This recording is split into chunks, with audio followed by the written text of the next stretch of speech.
नमस्कार. आज अथर्वशीर्षाचा आपण चौथा भाग बघतोय. ते आजच्या भागात आपण किती वाक्य बघणार आहोत? सर्वं जगदिदं त्वत्तो जायते, सर्वं जगदिदं त्वत्तत् तिष्ठति, सर्वं जगदिदं त्वयैलैवेष्यति, सर्वं जगदिदं त्वयि प्रत्येति, त्वं भूमी आपो अनलो अनिलो नभः. एवढं आज आपण करणार आहोत. गेल्या वेळेला आपण शेवटचे जे वाक्य केलं होतं त्याच्यावरती बरंच मोठं बघितलं होतं. त्वं ज्ञानमयो विज्ञानमयोसी. आता ज्ञानमयो विज्ञानमयोसीची एक छोटी रिव्हिजन मी आज ठेवली आहे. जसं ज्ञानमयो विज्ञानमयोसी मध्ये अपरोक्ष ज्ञान. अपरोक्ष ज्ञान म्हणजे द्वैता संबंधित ज्ञान, जे ड्युअलिटी जे आहे, जे पाश्चात्य लोक अपरोक्ष ज्ञानात पुढे आहेत, ते अपरोक्ष ज्ञान. दुसरं परोक्ष ज्ञान, अद्वैताचं ज्ञान, त्याला म्हणतात परोक्ष ज्ञान. आणि हे परोक्ष ज्ञानात आपली भारतीय संस्कृती सगळ्यात पुढे आहे. आणि शेवटी उरलं विज्ञान. अपरोक्ष ज्ञान म्हणजे नॉलेज ऑफ ड्युअलिटी, जे आपल्याला दिसतं, ऐकायला येतं, चव घेतो, स्पर्श करून घेतो, ते आहे अपरोक्ष ज्ञान. परोक्ष ज्ञान म्हणजे अद्वैताचं, एकत्वाचं ज्ञान. ते इंद्रिय, मन, बुद्धी अगोचर आहे, त्याच्या पलीकडे आहे. आणि विज्ञान म्हणजे परोक्ष ज्ञानाचा अनुभूती, त्याला म्हणतात विज्ञान. रिअलायझेशन ऑफ युनिटी, एकत्वाची स्वतःला साक्षात्कार होणे, आत्मसाक्षात्कार. तर रामदास स्वामी छानपैकी म्हणतात, भ्रांती ज्ञानम स्थितम बाह्यम. जे भ्रांती ज्ञान आहे म्हणजे मायामयी जगतातलं द्वैताचं आहे, ते बाह्य आहे. सम्यक ज्ञानम च मध्यगम. सम्यक ज्ञान म्हणजे परोक्ष ज्ञान, जे एकत्वाचं ज्ञान आहे, ते आत आहे. आणि मध्यतरम ज्ञेयम म्हणजे त्याच्या आतल्या आतलं ज्ञान कुठलं आहे, तर ते ज्ञेय आहे, म्हणजे विज्ञान आहे, म्हणजे रिअलायझेशन आहे की तुम्हीच स्वतः ते आहात. अहम तत्वमसी, अहम ब्रह्मासी, शिवोहम. नारिकेल फलांबुवल म्हणजे नारळ जर तुम्ही बघितलं तर नारळाचं जे साल आणि जे मागचं कडक आहे ते आहे भ्रांती ज्ञान. आतलं जे खोबरं आहे ते आहे सम्यक ज्ञान. आणि आतलं त्यातलं जे पाणी आहे, नारिकेल फलांबुवल, अंबू म्हणजे पाणी, तर नारळाच्या पाण्यासारखं तो विज्ञान आहे, म्हणजे आत्मसाक्षात्कार. ही झाली आपली गेल्या वेळची रिव्हिजन इन शॉर्ट. आता आपण येऊया सर्वं जगदिदं त्वत्तो जायते, सर्वं जगदिदं त्वत्तत् तिष्ठति, सर्वं जगदिदं त्वयि लयिमेष्यति आणि सर्वं जगदिदं त्वयि प्रत्येति. तर आता याच्यात भगवद्गीतेपासून अष्टवक्र गीता, अवधूत गीता, चतुश्लोकी भागवत, ज्ञानेश्वर महाराज, बऱ्याच जणांनी या गोष्टीवरतीच उहापोह केलेला आहे. सगळ्यांचं सांगणं तेच आहे, फक्त पद्धत वेगळी आहे. सगळं तुझ्यातच झालंय तयार, तुझ्यातच चाललंय, तुझ्यातच लयाला जाणार आहे, तुझ्यात ते परत येणार आहे, असं गणप ऋषी म्हणतायत अथर्वशीर्षात. तर श्रीकृष्ण म्हणतायत, मत्तो सर्वं मत्त विनिर्गतम विश्वम मय्येव लयिमेष्यति, मृदी कुंभो जले वीची कनेके कनके कंटकम तथा. हे अष्टवक्र गीतेतलं आहे. म्हणजे माझ्यातच विश्व तयार झालंय, ते चालू आहे आणि लयाला जाणार आहे. अष्टवक्र उदाहरण कसं देत आहेत? मातीपासून घडा झालेला आहे आणि नंतर तो मातीतच मिसळणार आहे. पाण्यापासून लाट तयार झालेली आहे किंवा सोन्यापासून दागिने तयार झालेले आहेत आणि ते दागिने नंतर सोन्यातच परत सापडले जाणार आहेत. म्हणजे हे सगळं माझ्यापासूनच तयार झाले आणि माझ्यातच येणार आहे. एतत् योनिनी भूतानि सर्वाणि इति उपधारय अहम कृष्णस्य जगतः प्रभवः प्रलयः तथा. म्हणजे माझ्यातच सगळं तयार झालंय आणि माझ्यातच त्याचा विलय होणार आहे. अहम आत्मा गुडाकेश. गुडाकेश म्हणजे अर्जुनाला उद्देशून म्हणतात, ज्यांनी निद्रेवरती विजय मिळवलेला आहे, आडवं झोपायची गरज पडत नाही, अशांना गुडाकेश असं म्हणतात. तर अहम आत्मा गुडाकेश सर्वभूत आशय स्थित. सगळे माझ्यातच स्थित आहेत, मीच मेन आत्मा आहे. अहम आदिच मध्यमच भूतानाम अंत एवच. मी सगळ्याची सुरुवात आहे, मी मध्य आहे आणि मी शेवट पण आहे. म्हणजे हे श्रीकृष्ण सांगतात, मीच सगळं काही आहे, सुरुवात मध्य शेवट सगळं मीच आहे. अविभक्तम च भूतेषु विभक्तम इव च स्थितम. मी अविभक्त आहे. अद्वैत कुठे तुम्ही ब्रेक करू शकत नाही, परंतु मी वेगवेगळा असल्यासारखा दिसत असतो. भूतभर्तृच तज्ज्ञेयम, म्हणजे मी पालन पोषण करणारा आहे. भूतभर्तृच तज्ज्ञेयम हे समजून घे. ग्रसिष्णू प्रभविष्णूच, हे भगवद्गीतेत श्रीकृष्ण अर्जुनाला सांगतायत. म्हणजे मीच संहार करणारा आहे आणि मी त्यांना उद्भवणारा देखील मीच आहे. पुढे सांगतायत, आता ज्ञानेश्वर महाराज शेवटचे 2 उदाहरणं त्यांनी दिलेली आहेत. तर जेव्हा लहान बाळ असतं ते मोठं होतं, म्हातारं होतं, पण शरीर जे आहे ते एकच आहे. बाळाची अवस्था बदलत चालली आहे. म्हणजे बालादी तिन्ही वयासी काया एकची जैसी तैसे आदी स्थिती आणि ग्रासी अखंड जे अद्वैत आहे ते साक्षीभूत आहे. बाकी बाळाची अवस्था बदलते, किंवा संध्याकाळ झाली, सकाळ झाली, दुपार झाली, तरी देखील किती बदलत असलं दिवसाचं तरी आकाश जे आहे ते तसंच आहे. ते निराकार आहे, ते फक्त साक्षीभूत आहे. सायं प्रातर माध्यान्हे होता जाता दिनमान जैसे का गगन पालटेन. आता हे चतुश्लोकी भागवतातला एक श्लोक घेतलाय मी. श्री भगवान उवाच अहम एव आसम एव अग्रे न अन्य यत सत असत परम. सत असत परम म्हणजे जे तुम्हाला दिसतंय, जे त्याच्या पलीकडचं आणि दोन्हीचं जे कारण आहे, त्याच्या सुरुवातीला मी होतो, शेवटी मीच असणार आहे. माझ्याशिवाय दुसरं काही या जगात नाहीच आहे. पश्चात अहम यत एतत् च अवशिष्य स अस्मी अहम, म्हणजे मीच आहे. ब्रह्मन हीच गोष्ट मेन आहे. ब्रह्मापासून काही उद्भवलेलं नाहीये आणि ब्रह्मही कशापासून उद्भवलेलं नाहीये. म्हणून इथे म्हटलंय ब्रह्मन न अयम कुतचित न बभूव उत्कश्चित, म्हणजे मी कशापासून उद्भवलेलो नाहीये ब्रह्मन, आणि माझ्यापासून काही उत्पन्न होत नाहीये. मग ही सृष्टी काय आहे? तर बऱ्याच ठिकाणी उदाहरण दिलंय. एक दोरखंड आहे, तो तुम्हाला सापासारखा दिसतोय. तर रोप आणि स्नेक, तर दोरखंड सापासारखा दिसतोय, हे तुमच्या मायामयी दृष्टीने घडलेलं आहे. त्या दोरखंडात साप नाहीये, त्या दोरखंडापासून साप निर्माणही झालेला नाहीये, आणि तो दोरखंड कशापासून आलेला पण नाहीये, तो नुसताच दोरखंड आहे. That's it. त्यामुळे यथान तोयतः भिन्ना तरंगा फेन बुद्बुदा. आता अष्टवक्र सांगतायत की समुद्राची लाट बघितली तर त्याच्यातून लाटा येतात, तरंग येतात, त्याच्यातून बुडबुडे येतात आणि त्याच्यातून फेस पण येतो. फेसला संस्कृत भाषेत फेन म्हणतात.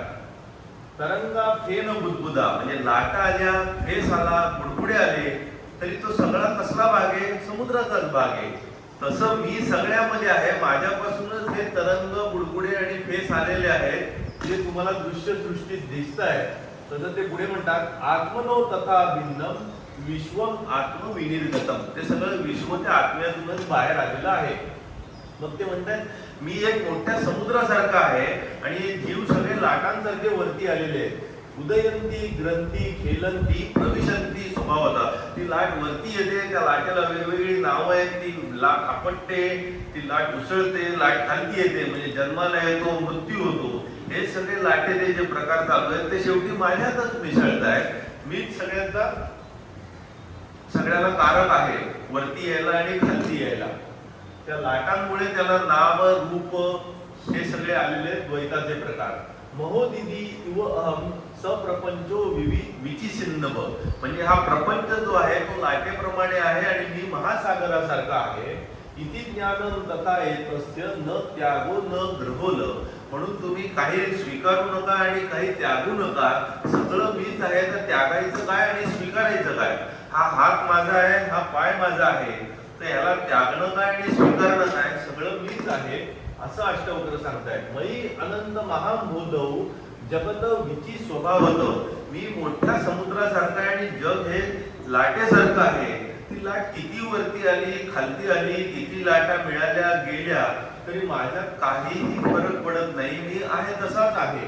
म्हणजे उदेतु वस्तम आयातु नमे वृद्धी नमे क्षती, म्हणजे माझ्यात वाढही होत नाही आणि माझी क्षती, समुद्र आटतही नाही, असं त्याचं म्हणणं आहे.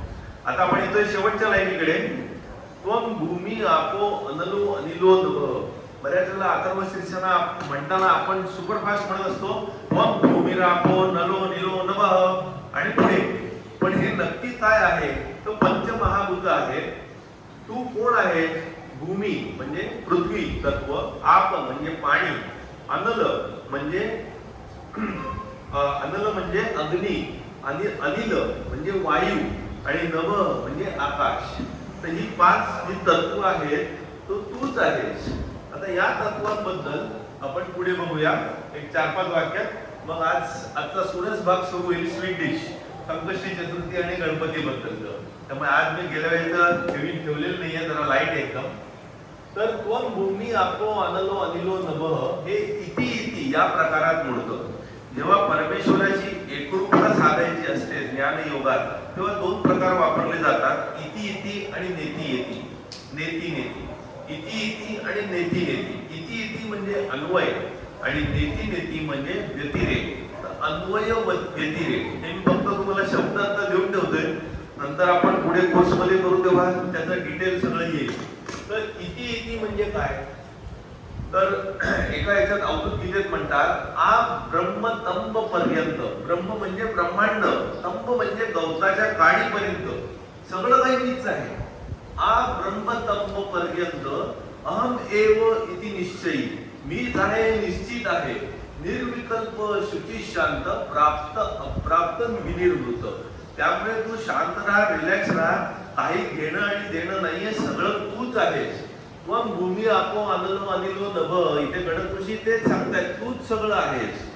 मग इकडे काय म्हटलंय अजून एका श्लोकामध्ये, यत् त्वं पश्यसि, तू जे बघशील, तत्र एकः त्वमेव प्रतिभासते. तू जे जे बघशील त्याच्यात तुला तूच दिसशील, दुसरं काही नाहीच आहे. किं पृथक् भासते स्वर्णात कटकांगद नूपुरम्. म्हणजे सोन्याचे कुठलेही अलंकार तू जर बघितले तर प्रत्येकात तू नीट बघितलंस, नित्यानित्य विवेक विचार करून, तर प्रत्येकात तुला सोनच दिसेल. त्याप्रमाणे तू नीट बघितलंस तर सगळीकडे तुला तू स्वतःच दिसशील. आता नेती नेती हे जे 5 पंचमहाभूत आहेत ते काही साक्षात्कारी पुरुषांनी नेती नेतीच्या स्वरूपात वापरले.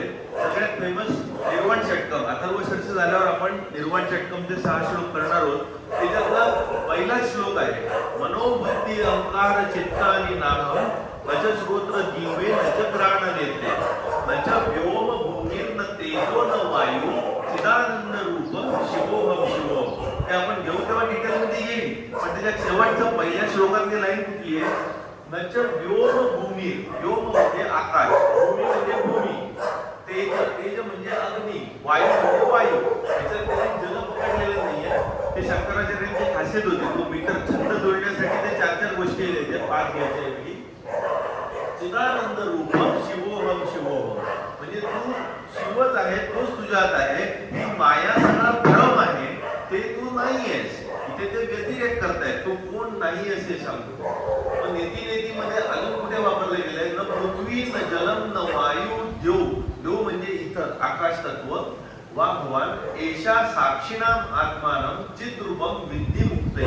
तू साक्षीभूत आहेस, तू स्वतः काही करत नाहीयेस, हे मायामय सगळं आहे. अशाने तू चिद्रूप हो आणि मुक्त होऊन जा. भूमी आप अनिल वायू खम. खम म्हणजे आकाश, मन बुद्धी एवच. आता हे भगवद्गीतेत श्रीकृष्ण 2 श्लोक देतात, ते शेवटी घेतलेले आहेत आजच्या संवादाला. तर भगवद्गीतेत श्रीकृष्ण सांगतात अर्जुनाला अष्टधा प्रकृती म्हणजे काय. तर पंचमहाभूत म्हणून ही पंचमहाभूत सांगितली आहेत. आणि मन बुद्धी अहंकार हे सगळं मिळून अष्टधा प्रकृती तयार होते. आता ते डिटेल मध्ये सांगताना प्रकृतीचे 2 प्रकार सांगतात, परा प्रकृती आणि अपरा प्रकृती. अपरा म्हणजे इंपिरियर, परा म्हणजे वरची. आता अपरा प्रकृतीचे काय? अष्टधा प्रकृती आहे. म्हणजे भूमी आप अनिल वायू खम मन बुद्धी एवच अहंकार इति अयम ने भिन्ना प्रकृती अष्टधा. ही अष्टधा प्रकृती त्यांनी एक्सप्लेन केली श्रीकृष्णांनी. अपरा इयम इतर तू अन्यम, ही आहे ती अपरा प्रकृती. दुसरी आहे ती परा. कुठली आहे? प्रकृती विद्धी मे पराम.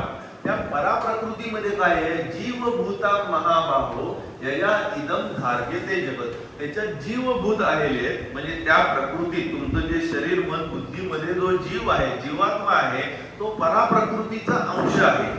परंतु ही पराप्रकृती आणि अपराप्रकृती या दोन्ही मायामयी आहेत.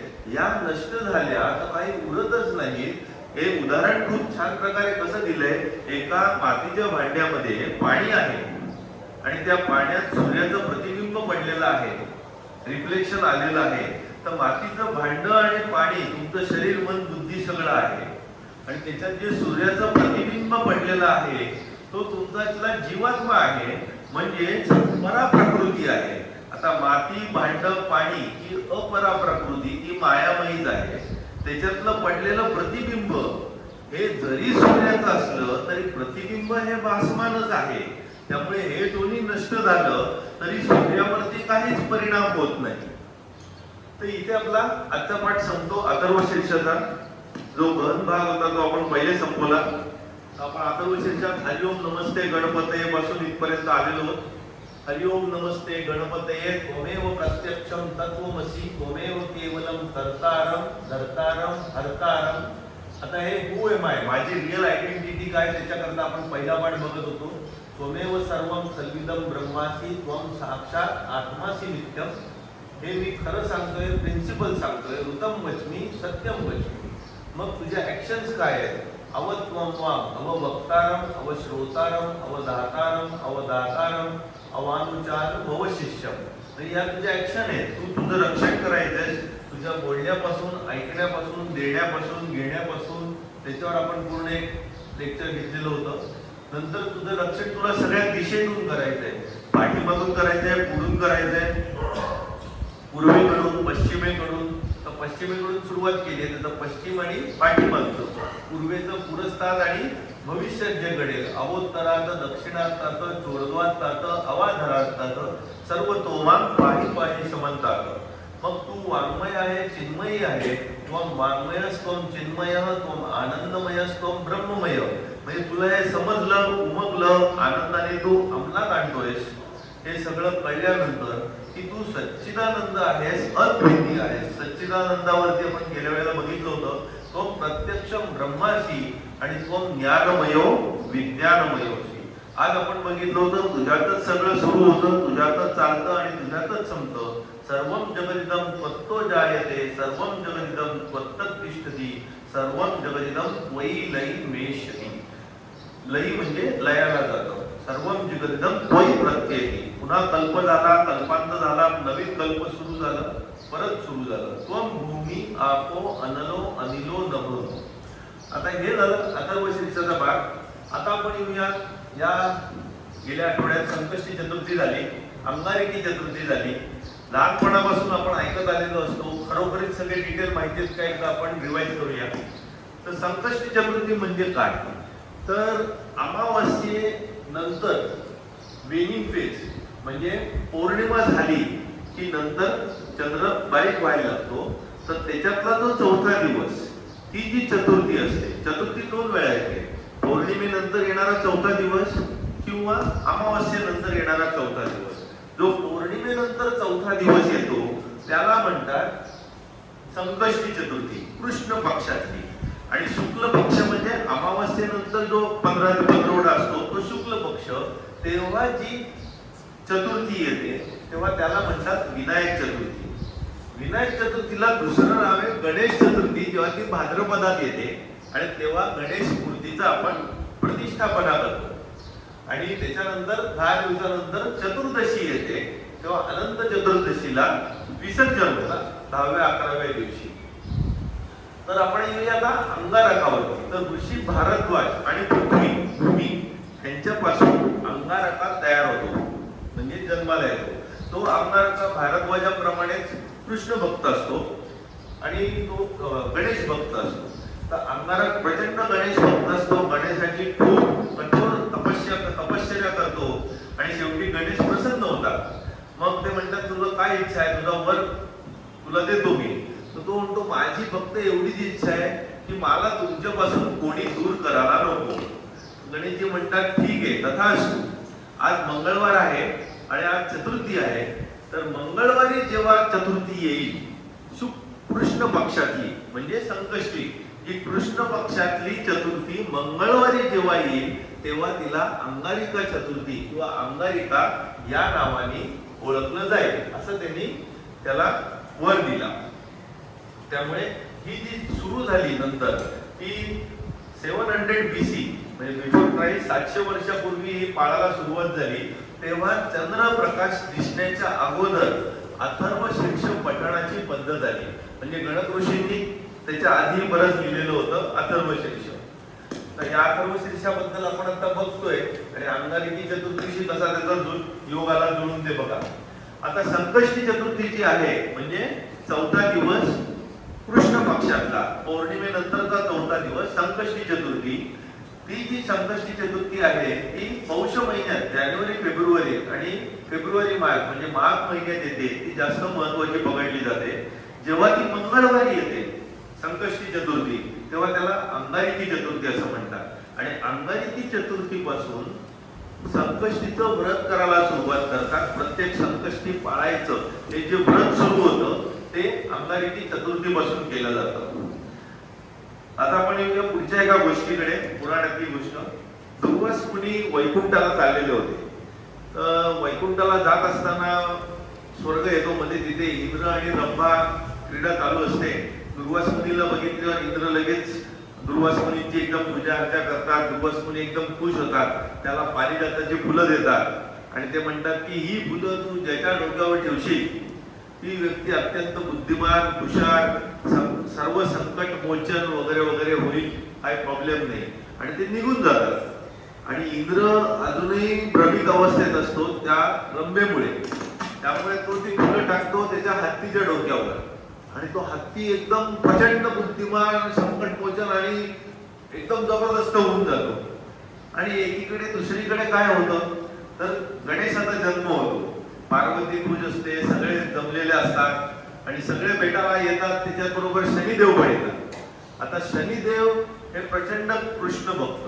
हे बऱ्याच जणांना माहिती आहे की नाही मला माहिती नाही, पण इंटरेस्टिंग स्टोरी आहे. शनिदेव प्रचंड कृष्ण भक्त. ते कृष्णाची भक्ती इतकी प्रचंड करत होते एकदा की त्यांची बायको जी असते चित्रारथा, ती म्हणते तुमचं माझ्याकडे लक्ष नाहीये, मी तुम्हाला एवढं सांगते तुम्ही बघत नाही, ऐकत नाही, कृष्ण कृष्ण चालू आहे. आणि त्यांच्या खरोखरीच लक्षात नसतं, ते पूर्ण तल्लीन नसतात. आणि बायको मग शाप देते की तुम्ही ज्याच्याकडे बघाल त्याचा सत्यानाश होईल, सगळं जळेल तुम्ही ज्याच्याकडे बघाल. आता शनिदेव आले पार्वतीच्या मुलाच्या समारंभाला सगळ्यांना बोलवणं पाठवल्यावर, पण शनिदेव असे खालती बघू नयेत, कुठे पार्वतीकडे बघत नाहीत, त्या गणेशाकडे बघत नाहीत, कारण का सत्यानाशच होईल.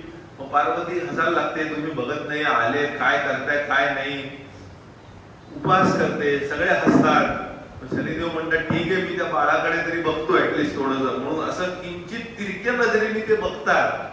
तेव्हा शनिदेव आतून नर्वस असतात, घाबरलेले असतात की काहीतरी अघटित होईल. आणि नेमकं शनिदेव ज्या नजरेने बघतात त्याला फेमसली म्हणतात शनीची वक्रदृष्टी. आणि आपण अर्थ करतो शनी जिंकले, शनी रागवलेत आणि वक्रदृष्टीने बघतोय. तसं नाहीये. ते गणपतीकडे वक्रदृष्टीने बघतात की कमीत कमी नजर लागो माझी, डायरेक्ट बघितलं तर फारच गडबड होईल. पण ती शनीची नजर पडतात शनी गणपतीचं जे मुंडकं असतं, डोकं असतं ते निघून जातं, धडा वेगळं होतं आणि ते तिथून नाहीसं होतं. ते डायरेक्ट जातं गोकुळात आणि कृष्णात विलीन होऊन जातं. मग इकडे हाहाकार, नवीन डोकं पाहिजे. मग विष्णू भगवान गरुडावर असून सगळीकडे आरोळून शोधायला लागतात की कुठे मिळतंय डोकं कुठे. तर पुष्पभद्रा नदीच्या किनारी इंद्राचा तो हत्ती मिळतो, ज्याचं डोकं प्रचंड बुद्धिमान संकटमोचन झालेलं असतं. मग विष्णू सुदर्शन चक्र काढतात, डोकं कापतात, मग इकडे येऊन प्लास्टिक सर्जरी, गणपतीला डोकं मिळतं आणि गणपती येतो. अशी ही पुराणातील गोष्ट. तर त्यामुळे गणपती हा संकटहारा, संकट विमोचन असा आहे. तर ही गणपतीची पहिले जी उल्लेख आहे तो ऋग्वेदात केलेला आहे. म्हणजे किती हजारो वर्षापूर्वी समजून घ्या. पब्लिक सेलिब्रेशन जे गणेशोत्सव सुरू झाला जो आता आपल्या पुढच्या आठवड्यात आहे, तर तो गणेशोत्सव छत्रपती शिवाजी महाराजांच्या काळात सर्वसाधारण गणेशोत्सवाची पद्धत होती. 1630 ते 1680 पुण्यामध्ये. नंतर 18व्या शतकात जे पेशवे होते पुण्याचे ते गणेश भक्त, त्यांनी सार्वजनिक गणेशोत्सव एस्पेशली भाद्रपद महिन्यात पुण्यात सुरू केला. नंतर ब्रिटिश राज आलं आणि गणेशोत्सव बंद पडले. 1892 साली भाऊसाहेब जावळे, भाऊ रंगारी म्हणून ते फेमस होते, त्यांनी पहिला सार्वजनिक गणेशोत्सव पुण्यामध्ये सुरू केला. लोकमान्य टिळक केसरीमध्ये आग्रहलेख लिहायचे, बारकाईने लक्ष होतं. त्यांनी या संधीचा प्रचंड फायदा घ्यायचा ठरवलं. केसरीमध्ये त्यांनी त्याची खूप स्तुती केली आणि लोकमान्य टिळकांच्या लक्षात काय आलं की ब्रिटिश राजमध्ये पब्लिक गॅदरिंग म्हणजे लोकांनी जमण्याला मनाई होती. 20 लोकांपेक्षा जास्त लोक जमायला परवानगी नव्हती, एक्सेप्ट फक्त धार्मिक कारणासाठी इंग्रज सरकारने परवानगी दिली होती. म्हणजे शुक्रवारच्या नमाजासाठी परवानगी होती, किती जमले तरी. लोकमान्य टिळक म्हणाले हिंदूंमध्ये असं काही जमण्याचं नाहीच आहे, मग ही चांगली संधी आहे. या निमित्ताने आपण सगळ्यांना एकत्र आणू. आणि दुसरं, जे जातीपाती भेद होते हिंदू समाजात ते गणेशोत्सवात त्यांच्या लक्षात आलं की हे सगळे भेद विसरून सगळे हिंदू गणेशाखाली एकत्र आलेले, म्हणून त्यांनी सार्वजनिक गणेशोत्सव मोठ्या प्रमाणात साजरा करायचं ठरवलं. हे बघितल्यावर फॉर ग्रासरूट युनिटी आणि त्याच्यात मग पॉलिटिकल अजेंडा म्हणजे त्याच्यात क्रांतीवीर वगैरे वेगवेगळ्या कल्पना पण व्हायची. मग ती कम्युनिटी इव्हेंट मोठा समारंभच असायचा, वेगवेगळे योग बोलायचे, जे तेव्हापासून सुरू झालं. आज सुभेदारवाड्यात अजूनही ते चालू आहे परंपरा. वेगवेगळ्या लोकांना बोलवून वेगवेगळे तिथे कार्यक्रम होतात, वेगवेगळी नाटकं असतात, डान्सेस असतात.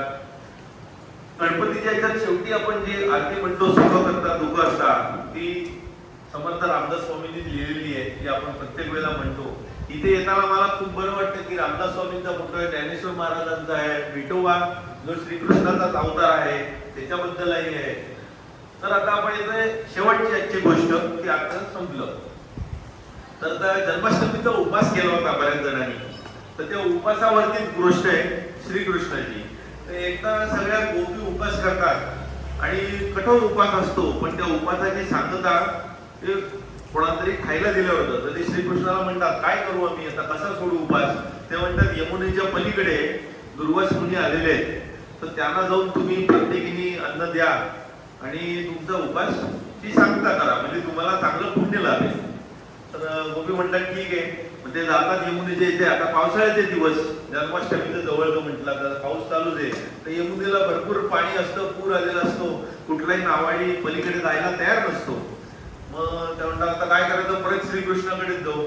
मग श्रीकृष्णाकडे येतात आणि म्हणतात की काहीतरी मार्ग दाखवा, कसं जाऊ.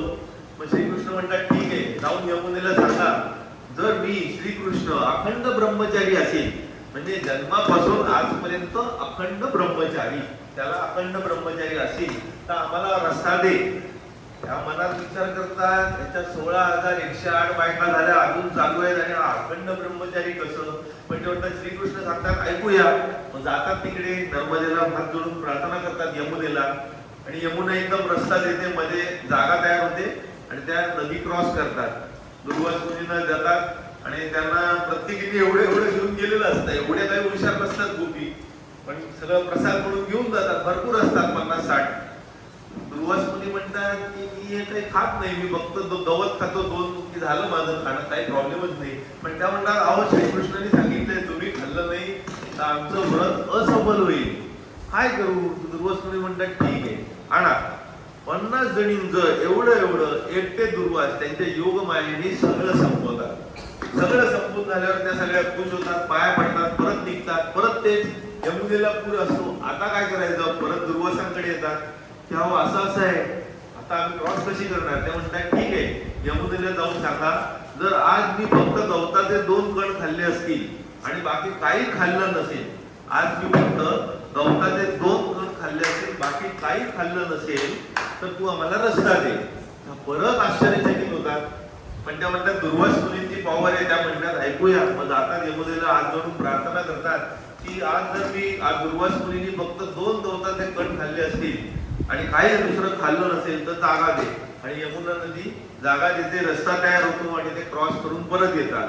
पहिले येऊन श्रीकृष्णाला भेटतात आणि म्हणतात आम्हाला आज खूप छान झालं सगळं, पण 2 गोष्टी कळल्या नाही. तुमचं अखंड ब्रह्मचर्य व्रत आणि दुर्वास मुनींनी काहीच खाल्लं नाही असं म्हणणं आणि दोन्ही वेळेला यमुनानी जागा देणं. तर ते म्हणतात निष्काम कर्म ह्यालाच म्हणतात. म्हणजे इन ऍक्शन. तुम्ही आम्हाला मटेरियल बॉडीमध्ये हे काम करताना जरी बघत असलात तरी आमची मती त्या परमात्म्यावर, त्या अद्वैतावरती स्थित होती. त्यामुळे आम्ही हे स्वतः करत नव्हतो, आमचं शरीर करत होतं.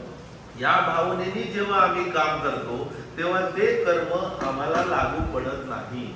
त्यामुळे प्रत्येक कर्म करताना परमेश्वरावर निष्ठा ठेवून निष्काम भावनेने कर्म करून जे कर्मफळ इन केस तुमच्या वाट्याला आलं तर त्याचा त्याग करून आणि मी करतोय ही भावना न ठेवता जेव्हा श्रीकृष्ण आणि दुर्वास मुनी वागतात तेव्हा ते इन ऍक्शन अकर्म कर्मामध्ये दिसतो. आता आपण पसायदानानी शेवट विचार करू. आज एकदम वेळेत संपते 8 वाजता.